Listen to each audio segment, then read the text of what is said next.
बोल तुलसा माता की जय। बोल विष्णु भगवान की जय। कार्तिक मास का 5वां अध्याय। देवताओं को आश्वासन देकर भगवान ने मृत्युंजय का रूप धारण किया और विंध्याचल की पर्वत श्रेणियों में रहने वाले महर्षि कश्यप, जो सूर्य को अर्घ दे रहे थे, की अंजलि में जा गिरे। मुनि ने अंजलि में मृत्युंजय को देखा तो उन्हें उस पर दया आ गई और उन्होंने उसे तुरंत अपने कमंडल में डाल लिया। मगर उन्होंने देखा कि मृत्युंजय के लिए वह पात्र छोटा पड़ रहा है, अतः उन्होंने उसे एक पाड़े में डाल दिया। फिर देखा कि घड़ा भी छोटा पड़ गया, तब उन्होंने उसे घड़े से निकालकर एक कुएं में डाल दिया। मछली का आकार आश्चर्यजनक रूप से बढ़ा जा रहा था, अतः कुआं भी छोटा पड़ गया। अतः उन्होंने उसे कुएं से निकालकर एक सरोवर में डाल दिया। मकर के लिए वह विशाल सरोवर भी छोटा पड़ गया। अंत में उन्होंने उसे समुद्र में डाल दिया। तब श्री विष्णु स्वरूप उस मृत्युंजय ने जल में छिपे बैठे शंखासुर को मार डाला और उसका शव हाथों में लेकर जल से बाहर निकले। इससे प्रसन्न होकर सभी देवता उनकी स्तुति करने लगे। इससे प्रसन्न होकर भगवान सभी देवताओं को लेकर बद्रीनाथ धाम आ गए और वहां उपस्थित ऋषि मुनियों से आग्रह किया कि वे जल में बिखरे ज्ञान की खोज करें। भगवान ने कहा कि वे अब देवताओं सहित प्रयाग में निवास करेंगे। भगवान के आग्रह पर सभी ऋषि मुनि समुद्र की गहराइयों में जाकर ज्ञान की खोज करने लगे।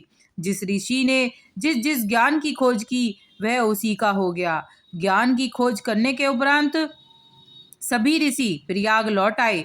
प्रयाग आकर सभी ऋषियों ने अपने अपने द्वारा खोजा गया ज्ञान प्रभु के समक्ष रख दिया। वेदों एवं उनसे संबंधित ग्रंथों को पाकर श्री ब्रह्मा जी एवं अन्य देवता अत्यंत प्रसन्न हुए। इस अवसर पर प्रयाग में एक अश्वमेध यज्ञ हुआ। यज्ञ की समाप्ति पर सभी देवताओं ने भगवान से प्रार्थना की कि हे प्रभु, इस क्षेत्र को ब्रह्मा क्षेत्र नाम दिया जाए तथा यह क्षेत्र सभी प्रकार के पापों का नाश करने वाला हो। जो भी यहाँ दान आदि करे उसका पुण्य अक्षय हो। यहाँ होने वाला पाठ पूजन कभी न मिटे। देवताओं की यह विनती सुनकर भगवान श्री हरि श्री विष्णु बहुत प्रसन्न हुए। उन्होंने कहा, यहाँ भागीरथी गंगा और सूर्यपुत्री यमुना का संगम है, अतः यह स्थान तीर्थों का राजा होगा। माघ माह में जो तीर्थराज प्रयाग में स्नान पूजन या दान पुण्य करेंगे, उन्हें हर प्रकार की मुक्ति प्राप्त होगी।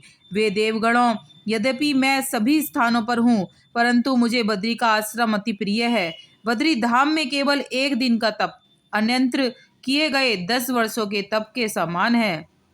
नारद जी ने राजा पृथु से कहा, हे राजन, जो श्रद्धालु इस सुंदर कथा को श्रद्धा भक्ति सहित सुनता है, वह तीर्थ राज प्रयाग में स्नान और बद्रीनाथ के दर्शन का फल पाता है।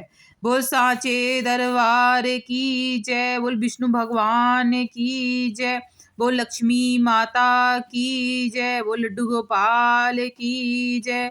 श्रीमन्नारायण नारायण नारायण, श्रीमन्नारायण नारायण नारायण, भजमन नारायण नारायण नारायण, श्रीमन्नारायण नारायण नारायण नारायण नारायण नारायण, श्रीमन्नारायण नारायण नारायण, भजमन नारायण नारायण नारायण, भजमन। वीडियो उपयोगी लगे तो लाइक सब्सक्राइब जरूर करिएगा, जो आगे वीडियो मिलती रहे, और बेल आइकन प्लीज ऑल पे कर लीजिएगा, जिससे सारी मेरी वीडियो की नोटिफिकेशन आप पर पहुंचती रहे। जय माता दी दोस्तों।